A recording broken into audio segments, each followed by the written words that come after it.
d'accord. Alors, le CAC. Les vieux de la vieille sont toujours là. Donc, non, mais je m'incluais.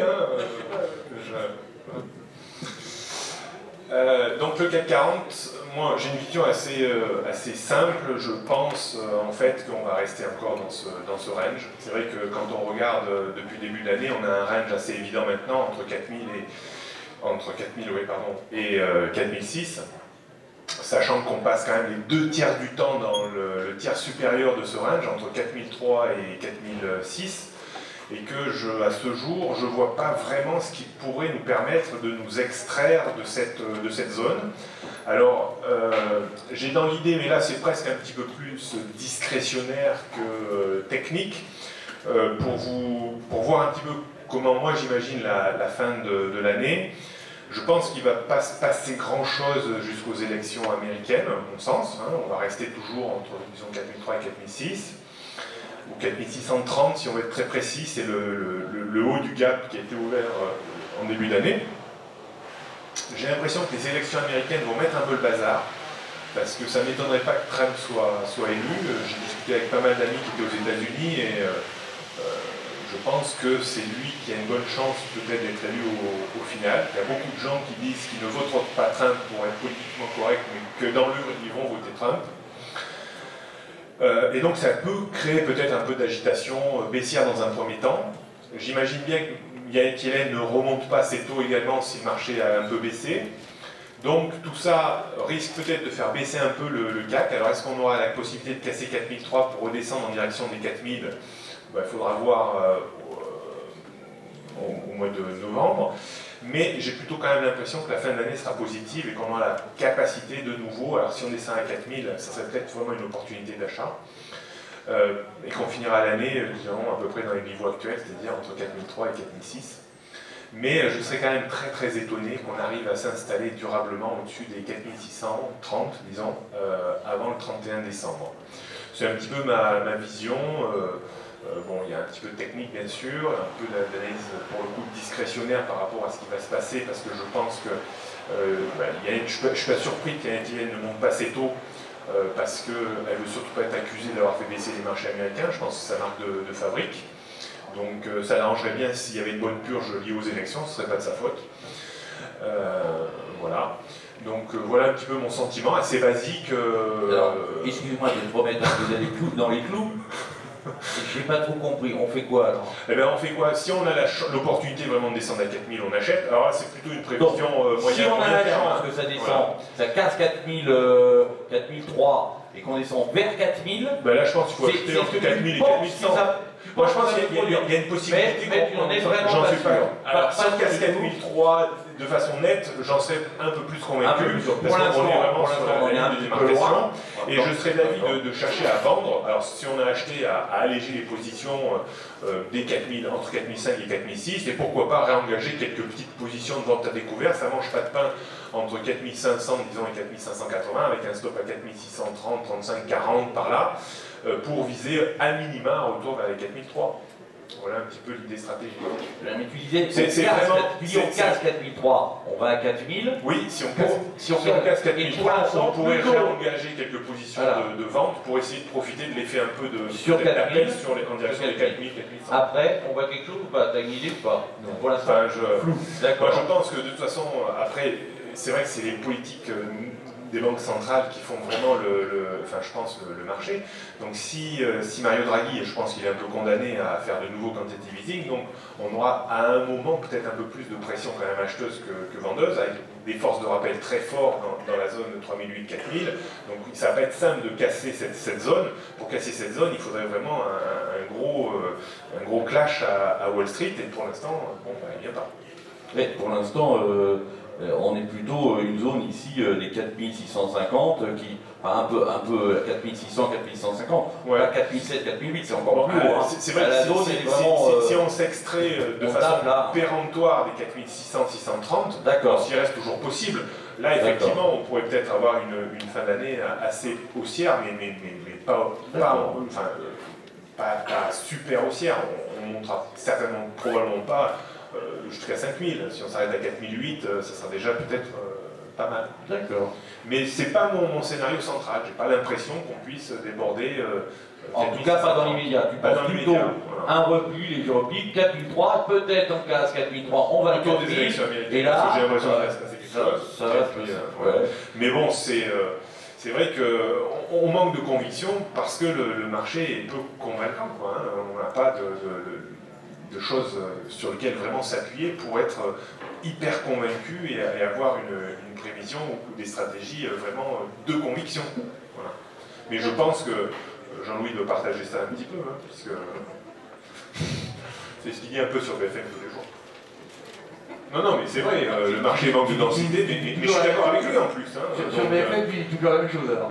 Non, mais je suis pas critique, hein, c'est pour aller dans son sens. C'est bon. C'est le retour. Je te protège. Alors, Jean-Louis, sur le CAC, est-ce qu'on a une idée? C'est vrai que c'est ce que je disais avant que cela se passe. Et aujourd'hui, j'ai pas de raison, je pense, de réviser ce scénario ce que j'avais appelé de très grande hésitation, sans conviction. On a des gérants qui sont totalement absents du marché. Alors le plus compliqué, c'est quand ça prend 100 points dans la journée, c'est l'impression que tout le monde se dit « Ah ça y est, ils y vont », mais c'est pas vrai, ils n'y vont pas, il n'y a personne qui va. Ça va être très compliqué parce que pour aller chercher 4008, il faut payer 4006, donc c'est-à-dire que si on voit qu'ils payent 4005, 4006, si vraiment on voyait quelque chose à ce moment-là, c'est parce qu'ils ont l'idée d'aller chercher 4008. Mais aujourd'hui, ont-ils dans l'idée que le marché peut aller à 4008? Non. Donc ils ne payent pas 4006. Et puis, qu'est-ce qui s'est passé depuis des mois? Chaque fois que ça monte, ça rebaisse, chaque fois que ça baisse, ça remonte. Même après un crash avec le Brexit, c'est un crash quand même. Moins 12. Moins 15, je crois, enfin, moins 12, un truc comme ça. C'est remonté. Donc les gens ils se disent à un moment donné, mais à quoi ça sert de vendre? Plus ça rebondit, ça remonte. Évidemment, intervention des banques centrales, etc. Mais c'est facile de le dire après coup. Ce qu'il faut encore une fois, c'est de dire en temps réel, analyser la situation en temps réel. Là, c'est un petit peu plus compliqué. C'est ce que j'essaye d'apporter comme valeur ajoutée sur BFM, en dehors d'un sens ou d'une opération à tenter. Mais c'est ça la grande difficulté, c'est de lire l'état psychologique du marché avec des gérants qui, depuis belle lurette, ont pris leurs précautions, qui ont fait face à un moment donné à quelques flux sortants, mais très, très légers. Les taux font que les actions, il y a que là qu'on peut gagner de l'argent, donc ils ont plutôt repondéré, un petit peu surpondéré les actions ces derniers temps. Je ne dis pas qu'ils l'ont fait de gaieté et de cœur, hein. Ils l'ont fait contraint et forcé. C'est-à-dire qu'on a, de la part des différents acteurs de la gestion, beaucoup plus de décisions un peu forcées, parce que beaucoup ont bien sûr, ils ne sont pas stupides, ils ont constaté qu'il n'y avait pas de visibilité, qu'il y avait... regardez les sanctions. Dès qu'il y a une valeur, dès qu'une société déçoit, c'est moins 10 d'un coup, moins 12, moins 15. Enfin, c'est violent. Tout le monde va dans le même sens au même moment. Il n'y a pas de contrepartie. Moi, j'ai rarement vu un marché comme ça. Mais, comme c'était dans mon scénario principal, ça s'est bien passé. Il faut travailler dans plusieurs dimensions. C'est-à-dire qu'il faut travailler dans la dimension hausse-baisse, dans le temps, donc une dimension autre. Et avec aussi la volatilité, il n'y a que comme ça qu'on peut gagner de l'argent, pour moi, d'une manière régulière et systématique. Donc, le prix, le temps et la volatilité. Donc, il ne faut pas rater les moments de stress de vol pour vendre de la vol et travailler. C'est un peu les messages que j'essaye d'envoyer pour que les gens se posent des questions, de bonnes questions, et qu'ils aillent s'instruire dans ce sens-là. Donc travailler sur de la volatilité, sur des stratégies à base d'options, à base de futurs, et le temps qui passe, évidemment, si on fait le pari que le marché va rester... Jean-Louis, essaye de nous rappeler un petit peu, souvent on t'entend sur les positions d'options, rappelle un peu ce que tu fais. Donc par exemple, si tu es vendeur de futurs, tu achètes des calls, qu'est-ce qui est utile dans ce genre de stratégie? Je te retrouve en poule synthétique. Les poules synthétiques. tout dépend de la volatilité. Ce qui était très étonnant, et ce qui permettait de penser que le marché n'allait pas continuer de baisser, par exemple, c'est de constater la volatilité avant et après le crash du Brexit était supérieure avant qu'après le crash. C'était moins de rien. Donc ça veut dire que le marché baissait, mais la volatilité diminuait. Donc ça, c'était quand même assez incroyable. Mais on pouvait à ce moment-là vendre de la vol à 3 mois à un prix assez important, avec un smile de volatilité qui remontait assez fort sur des delta 0,3, 0,2, bien évidemment. Là, il fallait vendre de la vol, bien évidemment. Après, ce que j'ai fait faire quand on est remonté, c'était début septembre, où tout le monde était bullish, j'ai dit, moi, je ne vois pas monter le marché. 4560, 70, c'est infranchissable, enfin, quasi. Qu'est-ce que j'ai fait? C'est là où j'ai fait un peu de synthétique. Donc, achat de call en faible vol, donc une option qu'on ne va pas payer cher, et qu'on va soit rentabiliser, soit perdre. Et en face, concomitamment ou pas, on vend un futur, c'est-à-dire autant de futurs d'options. Et quand le marché retrace, alors là il a retracé, puis il a bien vachement retracé quand même. Mais lorsque le marché retrace, on essaye, si vous voulez, de gagner sur le futur 2, 3, 4 fois le prix de l'option qu'on a acheté. Et la perte maximum au départ, c'est le niveau de vente du futur moins le strike. Donc la différence entre la vente du futur, le strike, et le prix de l'option. Le prix de l'option étant faible, la perte est faible. C'est pour ça qu'on achète de la volatilité à ce moment-là. Acheter de la vol, en ce moment par exemple, sur un delta de 0,3, on doit tourner à 13 de vol, c'est hyper, c'est pas cher. Mais moi j'ai connu de la vol à 8, il n'y a pas de souci, on peut aller plus bas que ça. Mais bon, aujourd'hui, on peut le faire. Alors on peut le faire par rapport à 4500, un peu de synthétique qui est encore possible à jouer. C'est vrai que la dernière fois c'était un peu mieux, mais là c'était possible de le faire. Mais je peux te poser une question. Enfin, moi dans mon esprit, j'avais plutôt l'impression que tu faisais un put synthétique, parce que étant vendeur par exemple de futur, et que ça se passait mal, tu décidais d'acheter un call pour te retrouver, acheteur de put synthétique.